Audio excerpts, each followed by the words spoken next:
সালাতের অর্থ হচ্ছে নিকটবর্তী হওয়া, মুখ ঘুরানো, মুতাওয়াজ্জা হওয়া। ওই যে হযরত ইব্রাহিম আলাইহিস সালাম বলেছিলেন, ইন্নী ওয়াজ্জাহতু ওয়াজহিয়া লিল্লাযী ফাতারাস সামাওয়াতি ওয়াল আরদ। জানেন আপনারা?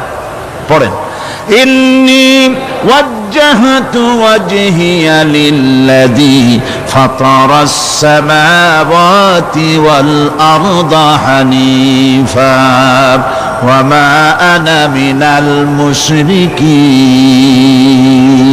নিশ্চয় আমার মুখ ঘুরায় দিলাম কার দিকে?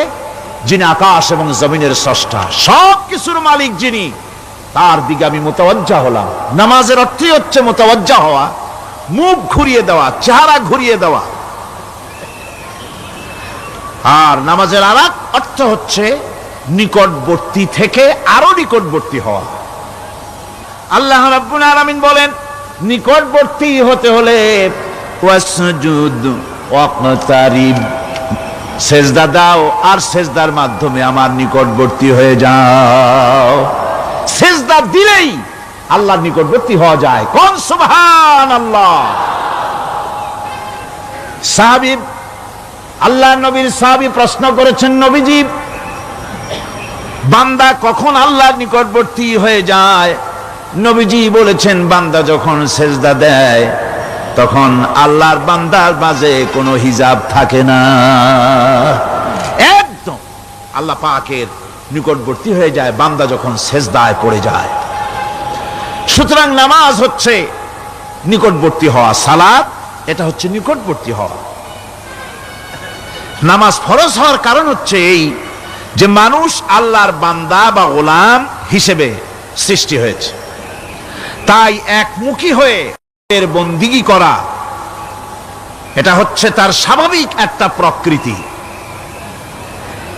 আল্লাহ রাব্বুল আলামিন এই প্রকৃতির দাবি মিটাবার জন্যই নামাজের ব্যবস্থা করেছেন। মানুষের ফিতরত, মানুষের নেচার, মানুষের ফিতরত হচ্ছে এই যে কারো না কারো কাছে মাথা নত করা,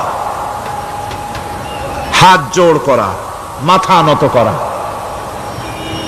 সার্বভৌমত্বের মালিক কাউকে মনে করা। হাত জোড় করতে হলে, মাথা নত করতে হলে, সার্বভৌমত্বের মালিক হিসেবে কাউকে গ্রহণ করতে হলে আল্লাহর বিকল্প কেউ আছে নাকি? ইসলামের মূল দাওয়াতটা হলো ফিতরাত অনুযায়ী দাওয়াত দেওয়া হয়েছে, মানুষ যেন মাথা নত করে, গোলামি করে। এজন্য আল্লাহ রাব্বুল আলামিন বলেছেন যে আমি মানুষ এবং জিনকে সৃষ্টি করেছি, তার কারণটাই হলো মা খালাকতুল জিন্না ওয়াল ইনসা ইল্লা লিয়াবুদুন। মানুষ আর জিন জাতিকে সৃষ্টি করা হয়েছে ইবাদতের জন্য, গোলামির জন্য। ইবাদত আর গোলামি এটাই করতে হবে, গোলামি করতে হবে, দাসত্ব করতে হবে। আর এই দাসত্ব, আল্লাহর আনুগত্যই গোলামির দাওয়াত দিয়েছেন দুনিয়ার সব নবীরা। কোন নবী বলেন নাই যে আমার গোলামি করো। কেউ বলেছেন? বলেন জোরে, কেউ বলেছেন? আল্লাহ পাক বলেন, ওয়ালাকাদ বা'আসনা ফি কুল্লি উম্মাতির রাসূলা আন ইবুদুল্লাহা ওয়াজতানিবুত তাগুত। প্রত্যেক জাতির জন্য আমি রাসূল প্রেরণ করেছি, তারা মানুষকে দাওয়াত দিয়েছেন এই কথা বলে যে এক আল্লাহর গোলামি করো, তিনি ছাড়া কোনো ইলাহ নাই, আইনদাতা নাই, বিধানদাতা নাই, তার গোলামি, তার সামনে মাথা নত করে দাও। নামাজ হচ্ছে তাওহীদের অবশ্যম্ভাবী এক বহির্প্রকাশ। তাওহীদের জন্য তাওহীদবাদী মানুষ যারা, তাদেরকে নামাজ আদায় করতেই হবে। আকীদা বিশ্বাসের দিক থেকে তাওহীদ যদি হয় পুরা দ্বীনের মূল উৎস, তাহলে আমলের দিক থেকে নামাজ হচ্ছে পুরা দ্বীনের মূল ভিত্তি। নামাজ হচ্ছে আমলের মূল ভিত্তি, এর বাস্তবায়ন ছাড়া দ্বীন পূর্ণ হয় না। নামাজ মুমিনের কেবলমাত্র একটি উত্তম আমলই নয়, বরং নামাজ হচ্ছে ঈমানের মূল ভিত্তি। যার কাছে নামাজ নাই তার কাছে কিছুই নাই। রাসূল করিম সাল্লাল্লাহু আলাইহি ওয়াসাল্লাম বলেছেন, যে নামাজ যে ব্যক্তি পড়ে না, আল্লাহ পাকের সাথে তার কোনো সম্পর্ক বাকি থাকে না। সুতরাং এই নামাজটা হচ্ছে এই যে একমাত্র একাগ্র চিত্তে আদবের সাথে আল্লাহর সামনে রুজু হয়ে যাওয়া। কোরআনে কারীম বলছে মুনিবিনা ইলাইহি ওয়াত্তাকুহু ওয়াকিমুস সালাতা ওয়া লা তাকুনু মিনাল মুশরিকিন। তোমরা আল্লাহর দিকে রুজু হয়ে যাও এবং তাকে ভয় করে অন্যায় কাজ থেকে বিরত থাকো, আর নামাজ কায়েম করো, মুশরিকদের অন্তর্ভুক্ত হয়ে যেও না। নামাজ কায়েম করা, নামাজের আদেশ কোরআনে কারীমের মধ্যে আল্লাহ পাক বহু জায়গায় করেছেন। ঈমানের পর নামাজই হচ্ছে সবচেয়ে বড় জরুরি। একজন মানুষ ঈমান আনলো, যেমন কালকে একজন ঈমান এনেছে, ঈমান আনার সাথে সাথে তার প্রথম কাজ কি বলুন? বলেন প্রথম কাজ কি? ফজরের নামাজের আগে একজন ইসলাম কবুল করলেন, তার প্রথম দায়িত্ব নামাজকে আদায় করে দেওয়া, ফজরের নামাজ পড়াম। জোহরের আগেই কেউ ঈমান আনলো, তার প্রথম দায়িত্ব জোহরের নামাজ আদায় করা। আসরের নামাজের আগে ঈমান এনেছে, তার প্রথম দায়িত্ব হলো আসরের নামাজ আদায় করা। তার মানে হলো ঈমান আনার পর একজন ঈমানদারের প্রথম দায়িত্ব হচ্ছে নামাজ। গুরুত্বপূর্ণ বিষয়, খুব ভালো করে শুনতে হবে, ইয়াদ রাখতে হবে প্রত্যেকটি মুসলমানের। এই নামাজ কি জিনিস, কেমনে আদায় করতে হবে, আদায় না করলে কি হবে, গুরুত্বপূর্ণ এই কথাগুলি প্রত্যেকের স্মরণ রাখতে হবে। কিয়ামতের দিন মানুষ যে জাহান্নামে যাবে, জাহান্নামের জন্য, জাহান্নামে যে সব কারণে যাবে তার মধ্যে বড় কারণ কালকে বলেছিলাম, দেখি মনে আছে নাকি? বড় কারণ কয়টা? কয়টা? আলহামদুলিল্লাহ মনে আছে। আল্লাহ রাব্বুল আলামিন বলেন ইয়াতাসাআলুনা আনিল মুজরিমিন, কিয়ামতের দিন অপরাধীদেরকে জিজ্ঞেস করা হবে মা সালাকাকুম ফি সাকার, জাহান্নামে কেন আসছো? জবাবে তারা বলবে ক্বালু লাম নাকু মিনাল মুসাল্লিনা ওয়া লাম নাকু নুতঈমুল মিসকিন, নামাজ পড়ি নাই আর এতিম মিসকিনদের খেতে দেই নাই, এই কারণেই জাহান্নামে এসেছি। কল নাউযুবিল্লাহ। নামাজ যারা পড়বে না জাহান্নামে যেতে হবে। কোথায় যেতে হবে? আকীদাগত দিক থেকে ঈমান হলো তাওহীদের স্বীকৃতি, আর আমলের দিক থেকে নামাজ হচ্ছে তাওহীদের বহিঃপ্রকাশ। আপনি মুসলমান তা প্রমাণ হবে নামাজ দিয়ে। নামাজহীন ঈমানের দাবি মূল্যহীন। যার নামাজ নাই তার ঈমানের দাবি করার কোনো মূল্যই নেই। অনেক এরকম কথা বলে, হুজুর আমি মানুষটা নিতান্ত খারাপ না, যাই মনে করেন, গ্রামে রাস্তা বানাইছি, ব্রিজ করে দিয়েছি, কালভার্ট করেছি, এতিম মিসকিনদের তাও মাঝে মধ্যে খাবার দেই, বিধবারে কাপড় চোপড় দেই, মানুষটা আমি নিতান্ত খারাপ না, তবে এই মাঝে মধ্যে একটু নামাজ পড়ি না, তাতে কি আমার ঈমান নষ্ট হয়েছে নাকি? আমি বলি ভাই ঈমানই তো নাই, নষ্ট হবে কি? ঈমান থাকলে না নষ্ট হবে? ঈমান নাই। সুতরাং একজন মুসলমান যদি নামাজ না পড়ে নিজেকে মুসলমান বলে দাবি করার কোন হক তার নাই,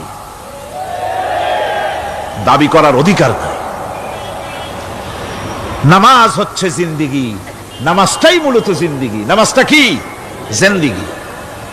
আল্লাহ রাব্বুল আলামিন শেখাচ্ছেন কুল ইন্না সালাতি ওয়া নুসুকি ওয়া মাহইয়ায়া ওয়া মামাতি লিল্লাহি রাব্বিল আলামিন। মুহাব্বতের সাথে সবাই পড়েন কুল ইন্না সালাতি ওয়া নুসুকি ওয়া মাহইয়ায়া ওয়া মামাতি লিল্লাহি রাব্বিল আলামিন। বলো আমার নামাজ, বলো আমার নামাজ, আমার কোরবানি, আমার হায়াত, আমার মত সবকিছুই আল্লাহ রব্বুল আলামিনের জন্য নিবেদিত। আমার বেঁচে থাকা, আমার মরে যাওয়া সব আল্লাহর জন্য। সে আল্লাহ রব্বুল আলামিন, তার জন্য সবকিছু নিবেদিত করতে হবে। আল্লাহ পাকের গোলাম আমাদের বানিয়েছেন, আল্লাহ আমাদের গোলামি করা লাগবে। আর গোলামির নমুনা যাকাত দিয়া, হজ দিয়া, দান দিয়া, সদকা দিয়া, কোন জিনিস দিয়ে নামাজের মতো গোলামির উৎকৃষ্ট প্রমাণ বা নমুনা আর কিছুতে নাই। আমি যে গোলাম তার উৎকৃষ্ট প্রমাণ হচ্ছে নামাজ। নামাজেই একটা মানুষ গোলামির অনুভূতিতে তাকে নিয়ে যায়। বাদশাহ হোক, মন্ত্রী হোক, পীর হোক, মৌলানা হোক, মুহাদ্দিস হোক, বড় লোক হোক, গরিব হোক, পুরুষ হোক, নারী হোক, যেই হোক, নামাজে দাঁড়াইলো একেবারে কান্দারে ধরিয়া, কানের কাছে হাত দিয়া, হাত দুটো বাঁধিয়া মাথা নিচের দিকে দিয়ে দাঁড়ায় গেল। কিসের মতো? আসামির মতো, গোলামের মতো। সুবহানাল্লাহ। এদিক ওদিক তাকাইতে পারবা না, চোখটা থাকবে সেজদা যেখানে দিবা সেখানে। তাকানো নিষেধ, সেজদার দিকে তাকাও। এরপরে যখন রুকুতে গেলেন, গোলামির নমুনা হয়ে গেল। গোলামের এরকম মাথা নিচু করে থাকতে হয় প্রভুর সামনে। গেলেন রাজা, বাদশা, বড় লোক, সব অহংকার চূর্ণ হয়ে গেল। নাক আর কপাল দিয়া আমার মাবুদের দরবারে মাথাটা লাগাই দিলাম জমিনের উপরে। সুবহানাল্লাহ।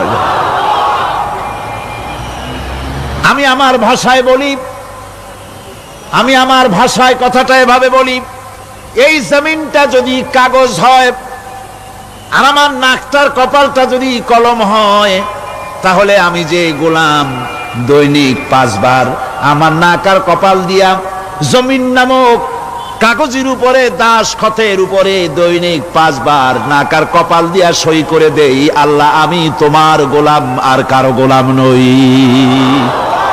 আমি একমাত্র তোমার গোলাম। ঘুমের থেকে উঠে সেজদা দিয়ে বলি, দুপুরের সময় কাজ ফালাইয়া আর একবার বলি, বিকেল আসার আগে আসরে আর একবার বলি, দিন যখন শেষ হয় আর একবার বলি, রাতে যখন শুতে যাই আর একবার সেজদা দিয়া ঘোষণা করি, মাবুদ আমি তোমার গোলাম। সুবহানাল্লাহ। নামাজ হচ্ছে ইসলামের গণ্ডির মধ্যে প্রবেশের প্রমাণ। কোরআনে কারীম বলছে, ফাইন তাবু ওয়া আকামুস সালাতা ওয়া আতাউজ যাকাতা ফাইখওয়ানুকুম ফিদ্দীন। সূরা তওবা এসেছে। তারা যদি তওবা করে আর নামাজ কায়েম করে, যাকাত যদি আদায় করে, তাহলে এখন তোমাদের সে দ্বীনি ভাই, এখন ভাই হয়ে গেল। একটু আগে ছিল কাফের, মুশরিক, এখন তোমার দ্বীনি ভাই। দ্বীনের গণ্ডির মধ্যে প্রবেশ করা, কলেমা পড়ার সাথে সাথেই নামাজ। নামাজ হচ্ছে দ্বীনের প্রধান গেট, দ্বীনের প্রধান তোরণ। দ্বীনের মধ্যে প্রবেশ করার জন্য এই গেট দিয়ে প্রবেশ করতে হবে। সুতরাং এই নামাজের এতই গুরুত্ব দেওয়া হয়েছে। ইসলাম যদি ক্ষমতায় আসে, আল্লাহ যেন এনে দেন, জোরে কোন আমিন। ইসলাম যদি ক্ষমতায় এসে যায়, রব্বুল আলামিন তাফসিরে মাহফিল, কোরআন সামনে নিয়া আশা করে তোমার দরবারে দোয়া করি, এই বিশাল জনসমুদ্রের দোয়া কবুল করো মাবুদ গো, এই বাংলাদেশকে ইসলামের দেশ বানাইয়া দাও। দেশটা যদি ইসলামের হয়ে যায়, আইন যদি আল্লাহর হয়, শাসন যদি সৎ লোকেরা করে, রব্বুল আলামিন কোরআন শরীফে বলেন, তাহলে তারা 4টা কাজ করবে। আল্লাযীনা মাক্কান্নাহুম ফিল আরদ আকামুস সালাতা ওয়া আতাউজ যাকাত ওয়া আমারু বিল মা'রুফি ওয়া নাহাউ আনিল মুনকার। মুমিনেরা ক্ষমতায় এসে প্রথম যে কাজটা করবে, প্রথমে ক্ষমতা এসেই নামাজ বাধ্যতামূলক করবে। প্রথম কি? ওয়াজ নসিহতে অনুরোধ করা হবে না, বাবাজিরা আল্লাহর রাস্তায় নামাজটা পড়ে না। রেডিও এবং টেলিভিশনের মাধ্যমে রাষ্ট্রপ্রধান অর্ডার করে দিবেন, যারা আকেল বালিগ সকলের জন্য নামাজ বাধ্যতামূলক, নামাজ পড়তেই হবে, এটা অর্ডার। বেলা যখন 1টা বেজে যাবে, বেলা যখন 1টা বাজবে, সমস্ত মসজিদে আজান শুরু হয়ে যাবে। আজানের সাথে সাথে অফিস, আদালত, কল কারখানা, ক্ষেত খামার, শিক্ষাঙ্গন সব ডেডলক হয়ে যাবে। আধা ঘন্টার জন্য বন্ধ হয়ে যাবে। যারা মুসলমান অফিসে, কলেজে, ইউনিভার্সিটিতে, সর্বত্র তারা নামাজের জন্য প্রস্তুতি নেবেন। আধা ঘন্টার ভিতরে নামাজ আর খানা সেরে আবার কলেজ চলবে, বিশ্ববিদ্যালয় চলবে, কল চলবে, কারখানা চলবে, ক্যান্টনমেন্ট চলবে, সেক্রেটারিয়েট চলবে, সব আপন গতিতে চলতে থাকবে। আল্লাহর রহমত, বরকত আকাশ ফেরে নাজিল হয়ে যাবে। আর এই অর্ডার যে দেওয়া হবে, নামাজ পড়বেন সেখানে। থানায় যখন আজান হবে, থানায় আজান হয়ে গেছে, থানার স্টাফ, পুলিশ যারা আছে জামাতে খাড়া হয়ে যাবে, ইমামতি করবেন ওসি সাহেব। এসপির অফিসে এসপি সাহেব ইমামতি করবেন, ডিসি সাহেব তার অফিসে ইমামতি করবেন, মন্ত্রী সেক্রেটারিয়েট ইমামতি করবেন, প্রেসিডেন্ট বঙ্গভবন ইমামতি করবেন, বিশ্ববিদ্যালয়ের ভাইস চ্যান্সেলরের ইমামতিতে সে জায়গার মুসলমান ছাত্র ছাত্রী, শিক্ষক শিক্ষয়িত্রী এক জামাতে নামাজ আদায় করবে। এই যদি হয় চিত্র দেশের, অপরাধ থাকবে? থানায় ওসি সাহেব নিজেই যদি জামাতের ইমামতি করেন, এইভাবে নামাজ আদায় করেন পুলিশদের নিয়া জামাতে, ঘুষ আর খাবে তারা? এসপি সাহেবের অফিসে, ডিসি সাহেবের অফিসে মন্ত্রীরা যদি এভাবে নামাজ কায়েম করে, তাহলে কি অন্যায় অপরাধ কিছু থাকবে সমাজে? থাকবে না। সুতরাং নামাজ বাধ্যতামূলক করে দেওয়া হবে। নামাজ বাধ্যতামূলক, সকলকে নামাজ পড়তে হবে। নামাজ হচ্ছে অপকর্মের প্রতিবন্ধক। নামাজ পড়লে অন্যায় কাজ থেকে বাঁচার পথ। অন্যায় থেকে বাঁচাই কিসে? নামাজ। আল্লাহ রাব্বুল আলামিন বলেন, উতলু মা উহিয়া ইলাইকা মিনাল কিতাবি ওয়া কিমিস সালাম ইন্নাস সালাতা তানহা আনিল ফাহশাই ওয়াল মুনকার। হে নবী, এই কিতাব তেলাওয়াত করো, যা তোমার প্রতি অবতীর্ণ করা হয়েছে, এই কিতাব তেলাওয়াত করো আর নামাজকে প্রতিষ্ঠা করো। নিঃসন্দেহে নামাজ মানুষকে পাপাচার থেকে বাঁচায়া দেয়। অশ্লীলতা, পাপাচার থেকে মানুষকে বাঁচায় কে? জোরে চিল্লায় কোন কে? নামাজ। এই নামাজ মানুষকে অন্যায় কাজ থেকে বাঁচায় দেয়। নামাজ যে মানুষকে অন্যায় কাজ থেকে বাঁচায়, কেমনে বাঁচায়? আমরা যে নামাজ পড়ি, এই নামাজে তো আমাদেরকে অন্যায় কাজ থেকে বাঁচাইতে পারে না। নামাজি বহুত মানুষ আছে অন্যায় করে, করে কিনা কোন? না করে না? করে। নামাজি অথচ অন্যায় করে। আর আল্লাহ বলছেন নামাজিকে, নামাজ তাকে অশ্লীলতা থেকে ফিরায়। তাহলে কথা কারটা ঠিক? আল্লাহটা। জোরে বলেন, কারটা ঠিক? অবশ্যই আমার আল্লাহর কথা হক। আমি ভুল করতেছি, আমি যেন কোথাও ভুল করতেছি, সামথিং ইজ রং, কোথাও যেন আমরা ভুল করে বসতেছি, সেই ভুলটা কি আমরা আবিষ্কার করতে চেষ্টা করবো ইনশাআল্লাহ। প্রথম যে কথাটা সেটা হচ্ছে এই যে আমরা যা নামাজে পড়ি আমরা তা বুঝি না। কথা ঠিক কিনা? আমি যদি এখন প্রশ্ন করি সামি আল্লাহু লিমান হামিদা অর্থ কি কোন, ফার্স্ট ডিভিশনে কয়েকটা লেটার নিয়ে ফেল করবেন এরকম লোক আছেন না নাই? সুবহান রাব্বিয়াল আলা অর্থ কি জানি না, সুবহান রাব্বিয়াল আযীমের অর্থ কি জানি না, দোয়ার কুনুত অর্থ কি জানি না, তাশাহুদ অর্থ কি জানি না, সূরা ফাতিহার অর্থ কি জানি না, এমন কি উযুর মধ্যে কয়টা ফরজ তাও অনেকের জানা নাই। কথা কি বেশি বললাম না ঠিক বলছি? একজনের জিজ্ঞেস করলো, মিয়া উযুতে কয় ফরজ? কয় হুজুর কি মনে করেন যে বুঝি জানি না? এটা তো সাধারণ ব্যাপার, বলেন না কয় ফরজ? কয় উযুতে তো 17 ফরজ। কি কি? কয় হাত ধোয়া, পাও ধোয়া, মুখ ধোয়া, নাক ধোয়া, চোখ ধোয়া, জিহ্বা ধোয়া, মাথা ধোয়া। বলতে বলতে গুনে দেখা গেল প্রায় 19টার মতো বলছে। বলা হলো, মিয়া বললেন আপনি উযুতে ফরজ 17টা, কইলেন আপনি 19টা। কয় হুজুর জানি আরো, বলি না আপনাদের ভয়তে। উযু জানে না, নামাজ জানে না, তাকে এই নামাজ কেমনে ফিরাবে অন্যায় কাজ থেকে? কথা বুঝতে পেরেছেন? নামাজে আল্লাহু আকবার বললাম, এরপরে সানা পড়লাম, তারপরে সূরা ফাতিহা পড়লাম। সূরা ফাতিহার ভেতরে যে সমস্ত কথাগুলি বললাম সেই কথাগুলি বুঝি না, কি বলেছি তাও জানি না। এরপরে সুবহান রাব্বিয়াল আলা বলেছি, সুবহান রাব্বিয়াল আযীম বলেছি, সামি আল্লাহু লিমান হামিদা বলেছি, অর্থ কি জানি না।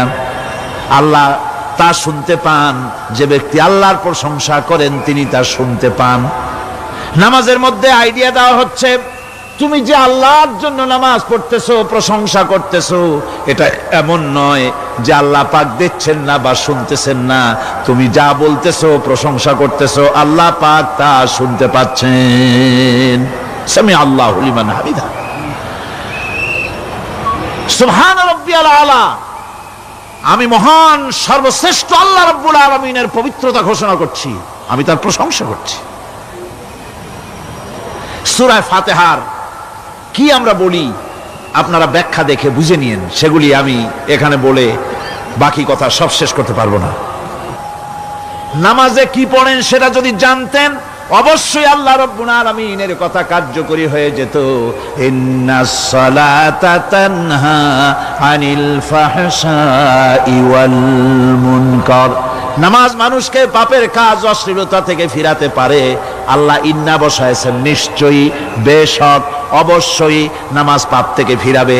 কিন্তু কেমনে ফিরাবে নামাজ তো বুঝি না, নামাজ তো বুঝি না। খালি সেজদা দেয় জনমের মতো, আর সেজদা কি? নামাজে যদি দেখে ইমাম দেরি করতেছে, আত্তাহিয়াত পড়তে দেরি হয়ে যাচ্ছে, পিছন থেকে সিগন্যাল মারে, ঠিক কিনা? বেয়াদব, বেয়াদব। তোমার নামাজ, তোমার আত্তাহিয়াত আগে শেষ হয়েছে, তাতে কি হয়েছে? চুপ করে বসে থাকো। ইমামকে কাশি দিয়া সতর্ক করার অধিকার তোমার নাই। যদি ইমামকে সতর্ক করার জন্য কাশি দিয়ে থাকো, তোমার নামাজ ফাসেদ হয়ে যাবে। এটা ফাজলামি করার জায়গা না, এটা নামাজ। এর নাম কি? ধীরে সুস্থে নামাজ পড়তে হবে। অনেকে মসজিদটারে মনে করে জেলখানা, ঢুকতে যত দেরি, বেরোতে পারলে যেন বাসে যান ছটফট করে। সিনেমার মধ্যে গিয়ে ঘন্টার পর ঘন্টা বসে থাকে, খারাপ লাগে না? মসজিদে কেরাত যদি একটু লম্বা পড়ে, পিছনে বসে খালি কি যে করে, মনে মনে বলতে থাকে যে ইমাম এমন কাঁচা ছাড়া ছাড়ি না। আর গান যখন শোনে, শুনতেই থাকে, কত মজা, ঘুম আসে না। নাউজুবিল্লাহ। সুতরাং নামাজে কি পড়েন সেটা আপনাকে বুঝতে হবে। সঠিকভাবে নামাজ পড়ার পরও যদি কোনো মানুষের সঠিকভাবে, ভালো করে শোনেন, সঠিকভাবে নামাজ পড়ার পরেও যদি কোনো মানুষ পাপের থেকে না ফেরে, তাহলে বুঝতে হবে একথা, পানি আর সাবান দিয়া কাপড় ধুলে কাপড়ের ময়লা যাবে, কিন্তু পানি আর সাবান দিয়া কয়লা জনমের মতো ধুইলেও কয়লার ময়লা যাবে না। কথা বুঝে আসছে? এর থেকে আর উত্তম দৃষ্টান্ত আমার কাছে নাই। নামাজ পড়ার পরেও যদি চরিত্র ভালো না হয়, বুঝতে হবে নামাজ হচ্ছে না, কাঙ্ক্ষিত মানের নামাজ আদায় হচ্ছে না। আল্লাহর নবী বলেছেন, যার নামাজ পাপ কাজ হতে ফিরাতে পারলো না, তার নামাজ নামাজি নয়। আবার শুনুন, রাসূল বলছেন, যার নামাজ তাকে পাপের কাজ থেকে ফিরাতে পারলো না, তার নামাজ নামাজ নয়, ওইটা নামাজ হয় নাই, যার জন্য তার পাপ থেকে তারে ফিরাইতে পারছে না। আর কিয়ামতের দিন বেনামাজিরা সবচাইতে বেশি অপমানিত হবে। সবচাইতে বেশি অপমানিত হবে কারা? বেনামাজিরা। কিভাবে? ইয়াউমা ইউকশাফু আন সাকিন ওয়া ইউদআউনা ইলাস সুজুদি ফালা ইস্তাতিউন। সেদিন কঠিন সময়, আল্লাহ রাব্বুল আলামিন লোকদেরকে সিজদা করার জন্য বলবেন, কিন্তু যারা বেনামাজি ছিল দুনিয়ায়, তারা সিজদা দিতে পারবে না। বলেন নাউজুবিল্লাহ। অবস্থাটা কি হবে? খাশিআতান আবসারুহুম তারহাকুহুম যিল্লাহ, তাদের দৃষ্টি নিচু হবে, লাঞ্ছনা এবং অপমান তাদের উপরে চেপে বসবে। সেজদা দিতে পারবে না। আল্লাহ আমাদেরকে ক্ষমা করুন। কিয়ামতের দিন হযরত আদম আলাইহিস সালাম থেকে শুরু করে পৃথিবীর সমস্ত মানুষের সামনে আল্লাহ রাব্বুল আলামিন সেজদা করার জন্য অর্ডার করবেন। যারা নাকি বেনামাজি ওরা আল্লাহর দরবারে সেদিন সেজদা দিতে পারবে না, লাঞ্ছিত অপমানিত হবে। জোরে কর নাউযুবিল্লাহ।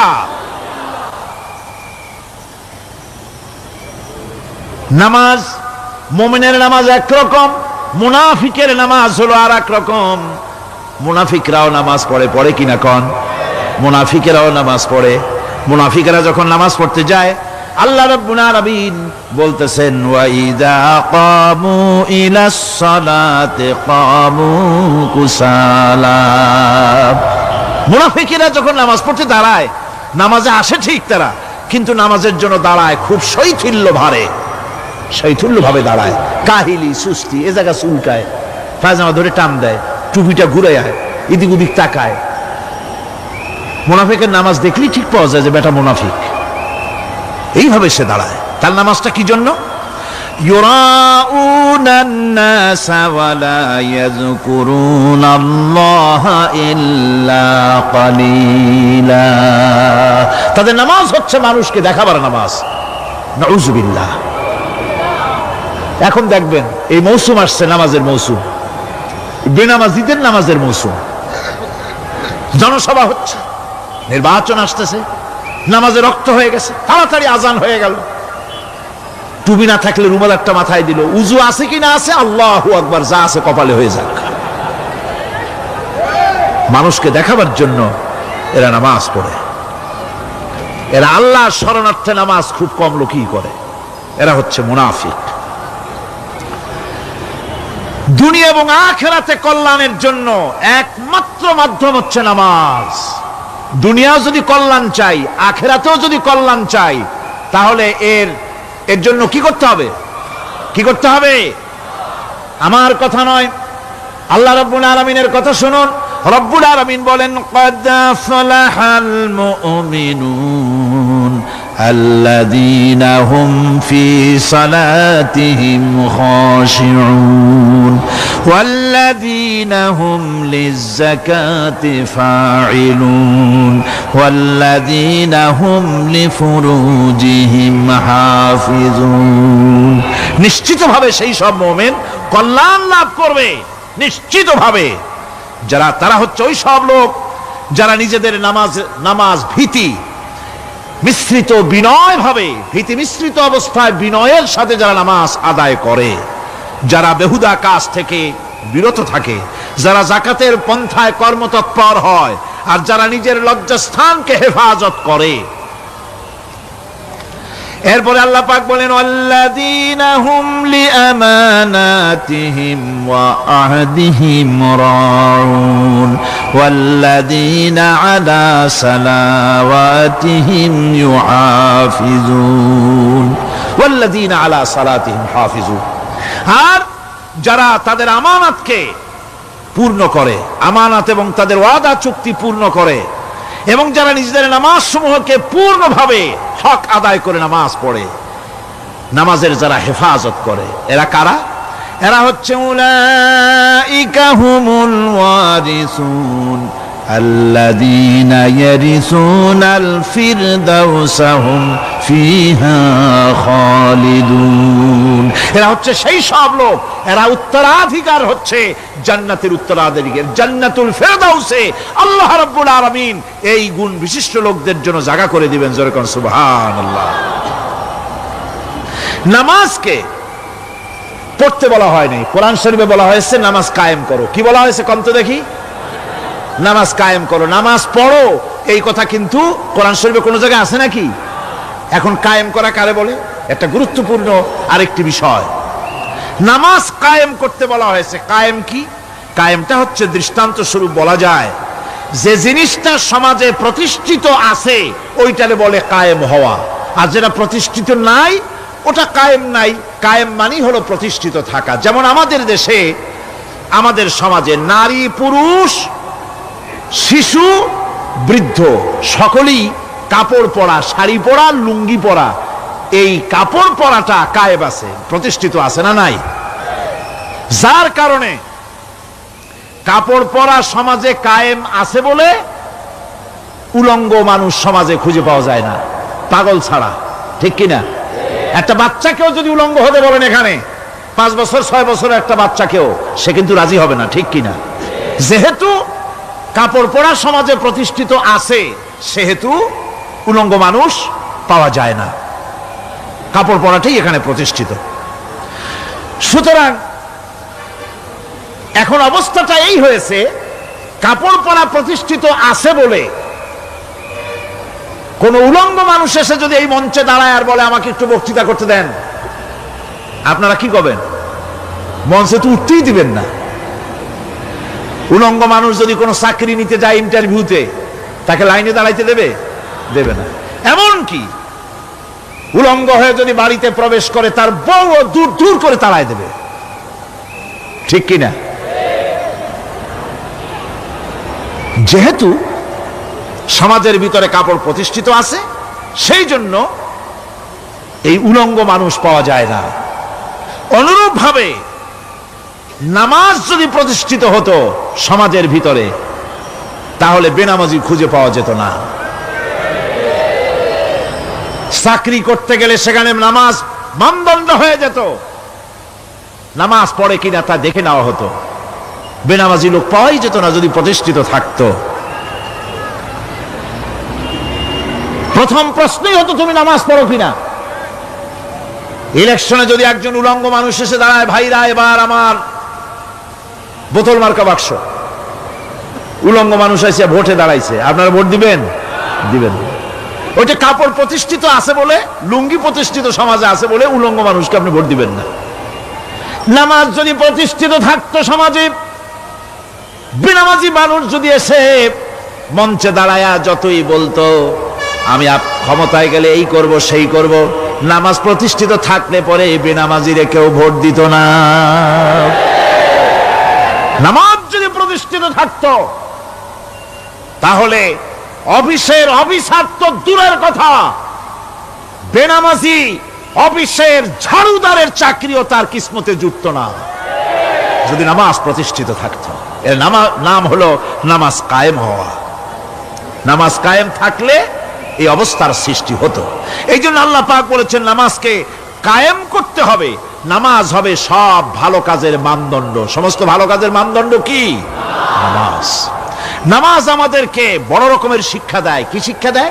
নামাজ আমাদের শিখায় ঐক্য আর ভ্রাতৃত্ব। ভ্রাতৃত্বের আর ঐক্যের শিক্ষা দেয়। এক নেতার আনুগত্য করা শিখায়। জামাত যত বড় হোক, ইমাম হবে কয়জন? একজন ইমাম হবে। আর এই ইমাম মানে কি? নেতা। ইমাম মানে কি? নেতা নির্বাচন শিখায় নামাজে। নেতা নির্বাচন কে শিখায়? নামাজ শিখায়। বোঝেন খুব ভালো করে। কিভাবে? মনে করুন চট্টগ্রাম শাহী মসজিদে ইমাম প্রয়োজন। এখন সেই ইমাম নেওয়ার জন্য ইন্টারভিউ কল করা হলো, বিজ্ঞাপন দেওয়া হলো পত্রিকায়। অনেক আলেম আসলেন। ইন্টারভিউ বোর্ডে যারা বসলেন, তারা ইন্টারভিউটা কিভাবে নেবেন? যার মাথার চুল লম্বা বেশি তার ইমামতি দেওয়া হবে, যার লুঙ্গিটা পায়ের গিরার তলে তারে দেওয়া হবে, যার মোষটা মুখের মধ্যে গিয়া ঢুকছে, হাসি দিলে বুঝাই যায় না হাসে না কান্দে, তারে দিবে। দাড়িগুলা কামাইছে তারে দেবে। সিগারেট খায়, বা অবশ্য চট্টগ্রাম আর সিলেটে সিগারেটের ফতোয়া ভিন্ন রকম। বরিশালে আমি যেখানে জন্মগ্রহণ করেছি, আমার এলাকায় কোনো আলেম যদি সিগারেট খায়, মসজিদের ইমাম তো ভালো, মসজিদ ঝাড়ু দিতেও ঢুকতে দেবে না মসজিদে। এটা এই এলাকার এক রকমের কায়দা। আমি এটার ব্যাপারে কথা নাইবা বললাম। তো আপনারা খুঁজে দেখবেন সে সিনেমা দেখে নাকি, মিথ্যা কথা বলে নাকি, বউ পর্দায় থাকে নাকি। এগুলি মাইক্রোস্কোপ যন্ত্র দিয়ে ইমামের মাথা থেকে পা পর্যন্ত দেখবেন কিনা কোন? আচ্ছা এবার কোন তো দেখি, এই ইমাম সাহেব ইমামতি করবে কতজন লোকের? 500, 1000। শাহী মসজিদে ধরেন 5000 লোক হইল। 5000 লোক, 5000 লোকের ইমাম নির্বাচনের সময় পা থেকে শুরু করে মাথা পর্যন্ত দেখেন, এমনকি বউ পর্যন্ত। বৌমনি আনিয়ে দেখেন না, পর্দায় থাকে কিনা এইটা আপনারা দেখেন। ঠিক কিনা? এ খবরটা নেন। 5,000 লোকের একটা ইমাম বানাতে গিয়ে মাইক্রোস্কোপ যন্ত্র দিয়ে দেখেন মোষ কেমন, দাড়ি কেমন, চুল কেমন, পাও কেমন, হাত কেমন, হাতে নখ লম্বা কিনা, দাঁতে ছাতা কিনা, বউ পর্দায় থাকে কিনা, মিথ্যা কথা কয় কিনা, এত দেখেন। আর যখন নির্বাচন আসে তখন 2.5 থেকে 3 লক্ষ মানুষের জন্য একজন এমপি নির্বাচিত হয়। সেই ইমামকে বাছাই করার জন্য নামাজ পড়ে কিনা, জিনাকার কিনা, মদখোর কিনা, সুদখোর কিনা, ঘুষখোর কিনা, বদমাশ কিনা বাছাই করা হয় না।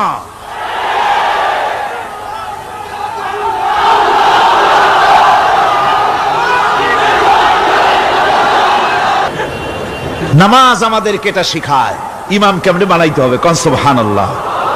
নামাজ ঐক্য শিখায়, নামাজ ভ্রাতৃত্ব শিখায়, নামাজ পারস্পরিক মহব্বত শিখায়, নামাজ নেতা কেমন হওয়া উচিত, নেতা নির্বাচন শিখায়।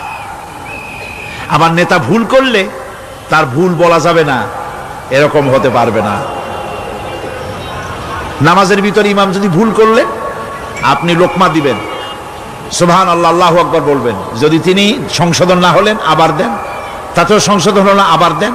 3 বার লোকমা দেওয়ার পর যদি ভুল সংশোধন না করে নামাজ ছেড়ে দেন, ইমামকে বের করে দেন, নতুন ইমাম নিয়োগ করে। যারা ক্ষমতায় যাবে, আপনি রাষ্ট্রের ইমাম যারে বানাবেন, সেই রাষ্ট্রীয় ইমাম যদি জনগণের ইচ্ছার বিরুদ্ধে যদি চলে, 1 বার লোকমান দেন, 2 বার লোকমান দেন, 3 বার দেন, তারপরেও যদি না নামে, ঘাট ধরে নামে না। নামাজ আপনাকে নেতা নির্বাচন, নেতাকে প্রতিষ্ঠিত রাখা, নেতার আনুগত্য আপনাকে শেখায়। নামাজ লাইন সোজা করে দাঁড়াতে হবে। লাইন যদি বাঁকা করেন আপনার কলজেটা ওরকম বাঁকা হয়ে যাবে। নাউযুবিল্লাহ। নামাজের কাতারে যার কারণে নামাজের কাতার বাঁকা হবে, পুরা কাতারের জন্য আল্লাহর কাছে ওই লোকটা দায়ী হয়ে যাবে। নামাজ শৃঙ্খলা শিখায়। সুবহানাল্লাহ কইতে ইচ্ছা করে না? নামাজ শৃঙ্খলা শিখায়, শৃঙ্খলা বোধ শিখায়, সোজা হয়ে দাঁড়ায়। তারপরে ঐক্য এবং মহব্বত শিখায়। নামাজের ভিতরে যখন দাঁড়ায় গেলেন, আমির দাঁড়ালো, ফকির দাঁড়ালো, মন্ত্রী দাঁড়ালো, তার ড্রাইভারও দাঁড়ায় গেল, একই কাতারে দাঁড়ায় গেছে। নামাজ পড়তে গিয়ে ড্রাইভারের পাও গিয়ে লেগেছে মন্ত্রীর গায়ে। নামাজ শেষ হওয়ার পর মন্ত্রীর বাবার ক্ষমতা নাই এ কথা বলার যে বেটা ড্রাইভার সলিমুদ্দি, তোর পাও লেগেছে আমার পায়ে, তোর চাকরি সুদ্ধা দোজখে পাঠায় দেব। পারবে বলতে? পারবে না। মিয়া মন্ত্রী সাহেব, এটা তোমার সেক্রেটারিয়েট না, এটা আল্লাহর ঘর। এটা কার ঘর? এক হি সাথ মে খড়ে হো গয়ে মাহমুদ ও আয়াজ, এক হি সাথ মে খড়ে হো গয়ে महमूद आयाज, न कोई बंदा रहा न कोई बंदा नवाज। একই কাতারে দাঁড়িয়ে গেছে সম্রাট মাহমুদ আর চাকর আয়াজ। এখন সম্রাট মাহমুদও নাই, চাকর আয়াজও নাই, সম্রাট আর চাকর দুজনই আল্লাহ পাকের গোলাম হয়ে গিয়েছে। তুমি মসজিদে এসেছো, তুমি আল্লাহর গোলাম। কার গোলাম? আল্লাহ পাকের গোলাম। এই জিনিস শিখায় নামাজ। নামাজ শিখায় মানুষকে পাঞ্চুয়ালিটি, নিয়মানুবর্তিতা, সময়ের জ্ঞান শিখায় নামাজ। নামাজ মানুষে কি শিখায়? আল্লাহ রাব্বুল আলামিন বলছেন, ইন্নাস সালাতা কানাত আলাল মুমিনিনা কিতাবাম মাওকুতা। নিঃসন্দেহে নামাজ মুমিনদের নিয়মানুবর্তিতার সাথে ফরজ করা হয়েছে, তাদের উপরে নিয়মানুবর্তিতার উপরেই, সময়ের উপরে নামাজকে ফরজ করা হয়েছে। আপনার আন্দাজ মতো আপনি পড়তে পারবেন না, সময় মতো পড়তে হবে, আউয়াল ওয়াক্তে পড়তে হবে। আমার দেশের মসজিদগুলিতে ফজরের নামাজ পড়া হয় এমন সময় পূর্ব দিক ফর্সা হয়ে যায়। ইমাম সাহেব যদি ভুল করেন, নামাজ যদি দোহরাতে যান, তাহলে সূর্য উদয় হয়ে যাবে, এমন অবস্থা। নামাজ এত দেরিতে পড়া হয়। প্রত্যেক ওয়াক্তের নামাজ আউয়াল ওয়াক্তে পড়ার জন্য রাসূল সাল্লাল্লাহু আলাইহি ওয়াসাল্লাম তাগিদ করেছেন।